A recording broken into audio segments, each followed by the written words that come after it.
मेरा नाम अमृता श्रीवास्तव है। आज मैं आपको संस्कृत व्याकरण से परिचित करवाने जा रही हूँ। इससे पूर्व मैं आपको संस्कृत भाषा के विषय में कुछ बताना चाहूँगी, क्योंकि बहुत से लोगों का यह मानना है कि यह तो केवल पंडितों की भाषा है और इसे पढ़ने से हमें कोई फ़ायदा नहीं होगा। लेकिन मैं आप सभी को बताना चाहूँगी कि संस्कृत शब्द का अर्थ ही है संस्कार की हुई, अर्थात संस्कृत भाषा से तात्पर्य एक ऐसी भाषा से है जो संस्कृति और संस्कार से परिपूर्ण है। इसे देववाणी अर्थात देवताओं और ऋषि मुनियों की भाषा कहा जाता है।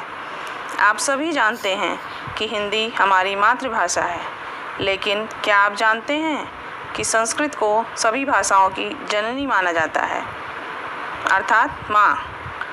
जिस प्रकार माँ के बिना बच्चा अधूरा होता है, उसी प्रकार संस्कृत के ज्ञान के बिना हर भाषा अधूरी होती है। इसका साहित्य बहुत ही विशाल है। इसमें काव्य शास्त्र, नाट्य शास्त्र, अर्थशास्त्र तथा ज्योतिष शास्त्र आदि सभी विषयों का उल्लेख मिलता है। रामायण, महाभारत आदि ग्रंथ तथा वेद पुराण आदि सभी हमारे इतिहास पुराण के जो ग्रंथ हैं, वैदिक ऋषियों द्वारा कहे गए मंत्र हैं, वे सभी इसी भाषा में लिखे गए हैं। आइए बच्चों, अब हम शुरू करते हैं। हिंदी और संस्कृत व्याकरण में मुख्य रूप से क्या अंतर होता है। पहला अंतर है, हिंदी में 11 स्वर होते हैं अ से अ तक, जैसे अ, आ, ई, उ, री, ए, ओ, औ। लेकिन संस्कृत में 13 स्वर होते हैं। उसमें दीर्घ री और री सम्मिलित हो जाते हैं या जोड़ दिए जाते हैं। दूसरा अंतर है, हिंदी में 2 वचन होते हैं, एक वचन और बहुवचन। एक वचन अर्थात एक वस्तु, और एक से अधिक हैं तो बहुवचन का प्रयोग होता है।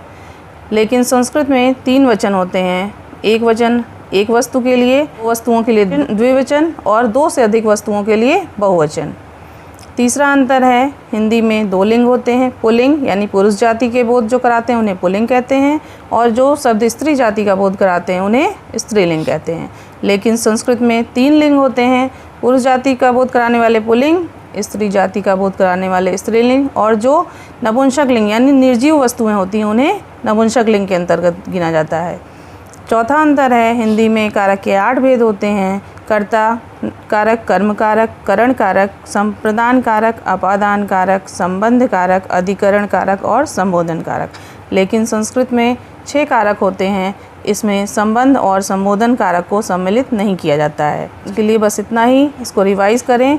अगली कक्षा में हम फिर मिलेंगे और इसको और विस्तार से जानेंगे। धन्यवाद।